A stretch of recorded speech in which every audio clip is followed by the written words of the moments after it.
Hi hello welcome to my YouTube channel. ನಾನಿವತ್ತು ಪಾಲಕ್ ಪನ್ನೀರನ್ನ ಮಾಡ್ತಾಯಿದ್ದೀನಿ. ಮೊದಲನೇದಾಗಿ ಒಂದು ಬೌಲ್ಗೆ ಬಿಸಿನೀರನ್ನ ಕಾಯಿಸಿ ಇಟ್ಕೊಬೇಕು. ಅದಕ್ಕೆ ಪಾಲಕ್ ಸೊಪ್ಪನ್ನ ಆ್ಯಡ್ ಮಾಡ್ಕೊಬೇಕು. ಯಾಕಂದರೆ ಇದು ಹಸಿ ವಾಸನೆ ಹೋಗುತ್ತೆ ಮತ್ತು ಗ್ರೀನ್ ಪೇಸ್ಟು ತುಂಬ ಚೆನ್ನಾಗಾಗುತ್ತೆ ಗ್ರೀನಿಶ್ ಆಗಿ. ಇದಕ್ಕೆ ನಾನು 4 ಗ್ರೀನ್ ಚಿಲ್ಲೀಸ್ ಕೂಡ ಆ್ಯಡ್ ಮಾಡಿ ಇದನ್ನು ನೀಟಾಗಿ ಸ್ಪ್ರೆಡ್ ಮಾಡಿ ಎತ್ತಿಟ್ಕೊತಾ ಇದ್ದೀನಿ. ನಾನು ಮುಂಚೆನೇ ಒಂದು ಬೌಲ್ಗೆ ಕೋಲ್ಡ್ ವಾಟರ್ನ ಹಾಕ್ಕೊಂಡು ಇಟ್ಕೊಂಡಿದ್ದೀನಿ. ಇದನ್ನು ಸ್ಟ್ರೈನರಲ್ಲಿ ಸೋಸ್ಕೊಂಡು ಕೋಲ್ಡ್ ವಾಟರ್ಗೆ ಹಾಕ್ಕೊಬೇಕು. ಒಂದು 5 ಮಿನಿಟ್ಸಷ್ಟು ಬಿಡಬೇಕು ಇದನ್ನು. ಇದಾದಮೇಲೆ ಒಂದು ಮಿಕ್ಸರ್ ಜಾರ್ಗೆ ನಾನು ಇದನ್ನು ಹಾಕ್ಕೊತಿದ್ದೀನಿ.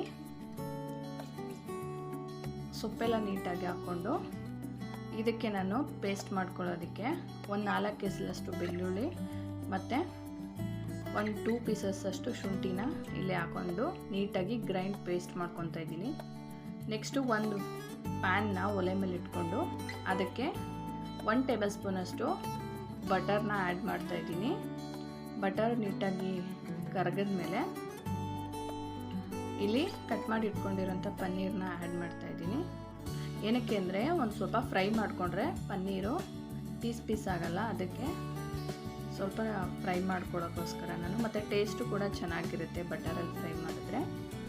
ಸೊ ಒಂದು ಡೀಪ್ ಫ್ರೈ ಅಂದರೆ ಒಂದು ಚೂರು ಗೋಲ್ಡನ್ ಬ್ರೌನ್ ಆಗೋಷ್ಟು ಫ್ರೈ ಮಾಡಿಕೊಂಡ್ರೆ ಸಾಕಾಗುತ್ತೆ. ನಾನಿಲ್ಲಿ ಒಂದು ಬೌಲ್ಗೆ ಎತ್ತಿಟ್ಕೊತಾ ಇದ್ದೀನಿ.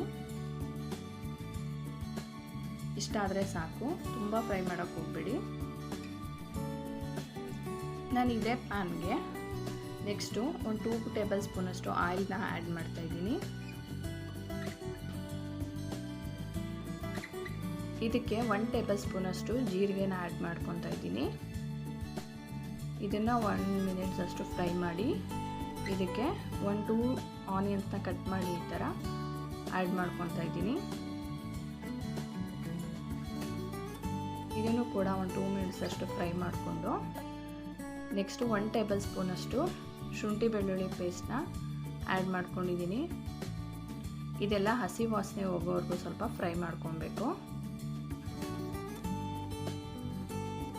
ನೆಕ್ಸ್ಟು 1 ಟೇಬಲ್ ಸ್ಪೂನಷ್ಟು ರೆಡ್ ಚಿಲ್ಲಿ ಪೌಡರು, 1 ಟೇಬಲ್ ಸ್ಪೂನಷ್ಟು ಧನಿಯಾ ಪೌಡರು ಮತ್ತು ಒಂದು 1/2 ಟೀ ಸ್ಪೂನಷ್ಟು ಅರಿಶಿನ ಪುಡಿ ಮತ್ತು ಒಂದು 1/2 ಟೀ ಸ್ಪೂನಷ್ಟು ಗರಂ ಮಸಾಲೆನ ಇಲ್ಲಿ ಆ್ಯಡ್ ಮಾಡಿಕೊಂಡು ಫ್ರೈ ಮಾಡ್ಕೊತಾ ಇದ್ದೀನಿ.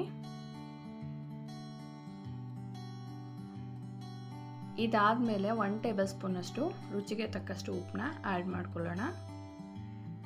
ಇದನ್ನು ಕೂಡ ಫ್ರೈ ಮಾಡಿಕೊಂಡು ನಾನು ಮುಂಚೆನೇ ಒಂದು 2 ಟೊಮೆಟೊಸ್ನ ಪ್ಯೂರಿ ಮಾಡಿ ಇಟ್ಕೊಂಡಿದ್ದೆ. ಆ ಪ್ಯೂರಿನೂ ಕೂಡ ಇಲ್ಲಿ ಆ್ಯಡ್ ಮಾಡ್ಕೊತಾ ಇದ್ದೀನಿ. ಕಟ್ ಮಾಡಿ ಹಾಕಿದ್ರೆ ಅಷ್ಟು ಚೆನ್ನಾಗಿರಲ್ಲ, ಪ್ಯೂರಿ ಮಾಡಿಕೊಂಡ್ರೆ ಚೆನ್ನಾಗಿರುತ್ತೆ, ಟೇಸ್ಟು ಚೆನ್ನಾಗಿರುತ್ತೆ ಮತ್ತು ಸಿಗಲ್ಲ ಅದು ಕೈಗೆಲ್ಲ. ಸೊ ಅದರಿಂದ ಇದನ್ನು ನೀಟಾಗಿ ಫ್ರೈ ಮಾಡ್ಕೋಬೇಕು. ಒಂದು 2 ಮಿನಿಟ್ಸ್ ಅಷ್ಟು ಲಿಡ್ನ ಕ್ಲೋಸ್ ಮಾಡಿ ಫ್ರೈ ಮಾಡ್ಕೊತಾ ಇದ್ದೀನಿ. ಇದು ನೋಡಿ ಈ ಥರ ಎಣ್ಣೆ ಬಿಟ್ಕೋಬೇಕು, ಆ ಥರ ಫ್ರೈ ಮಾಡ್ಕೊಳ್ಳಿ. ಹಸಿ ವಾಸನೆ ಮಸಾಲೆದೆಲ್ಲ ಹೋದರೆ ಚೆನ್ನಾಗಿರುತ್ತೆ. ಇದಾದಮೇಲೆ ನಾನು ಪಾಲಕ್ ಪ್ಯೂರಿ ಮಾಡ್ಕೊಂಡಿದ್ನಲ್ಲ ಅದನ್ನು ಇದಕ್ಕೆ ಆ್ಯಡ್ ಮಾಡ್ತಾಯಿದ್ದೀನಿ. ಇದನ್ನು ಕೂಡ ನೀಟಾಗಿ ಮಿಕ್ಸ್ ಮಾಡ್ಕೋಬೇಕು. ನಿಮಗೆ ಎಷ್ಟು ಇವಾಗ ಕನ್ಸಿಸ್ಟೆನ್ಸಿ ನೋಡಿಕೊಂಡು ನೀರನ್ನ ಮಿಕ್ಸ್ ಮಾಡ್ಕೊಬೇಕು. ಇದನ್ನು ಕೂಡ ಲಿಡ್ನ ಕ್ಲೋಸ್ ಮಾಡಿ ಒಂದು 2 ಮಿನಿಟ್ಸ್ ಅಷ್ಟು, ಒಂದು 5 ಮಿನಿಟ್ಸೇ ಫ್ರೈ ಮಾಡಿದ್ರು ಚೆನ್ನಾಗಿರುತ್ತೆ. ನೀಟಾಗಿ ಕುಕ್ ಮಾಡ್ಕೊಬೇಕು.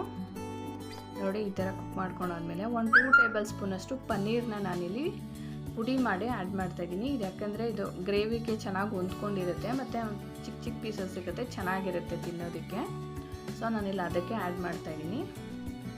ಇದಾದಮೇಲೆ ಫ್ರೈ ಮಾಡಿ ಇಟ್ಕೊಂಡಿರೋಂಥ ಪನ್ನೀರನ್ನು ಕೂಡ ಆ್ಯಡ್ ಮಾಡ್ತಾಯಿದ್ದೀನಿ.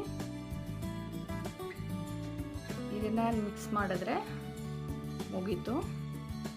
ಇದಾದಮೇಲೆ ನಾನು 1 ಟೇಬಲ್ ಸ್ಪೂನಷ್ಟು ಕಸೂರಿ ಮೇಥಿನ ಕೂಡ ಕ್ರಷ್ ಮಾಡಿ ಹಾಕ್ತಾಯಿದ್ದೀನಿ. ನೀವು ಒಂದ್ಸರಿ ಮನೇಲಿ ಟ್ರೈ ಮಾಡಿ ಫ್ರೆಂಡ್, ತುಂಬ ಚೆನ್ನಾಗಿರುತ್ತೆ. ಚಪಾತಿ, ಪೂರೆ ಮತ್ತು ಪರೋಟ ಎಲ್ಲದಕ್ಕೂ ಚೆನ್ನಾಗಿರುತ್ತೆ. ನೋಡಿ ಈ ಥರ ಟೇಸ್ಟಿಯಾಗಿ ಬಂದಿರುತ್ತೆ. ನಾನು ಚಪಾತಿ ಜೊತೆ ಸರ್ವ್ ಮಾಡ್ತಾಯಿದ್ದೀನಿ, ತುಂಬ ಟೇಸ್ಟಿಯಾಗಿರುತ್ತೆ. ನೀವು ಒಂದ್ಸರಿ ಟ್ರೈ ಮಾಡಿ. ಪ್ಲೀಸ್ ನನ್ನ ಚಾನಲ್ನ ಸಬ್ಸ್ಕ್ರೈಬ್ ಮಾಡಿ ಅಂತ ಕೇಳ್ಕೊತಾ ಇದ್ದೀನಿ. Thank you.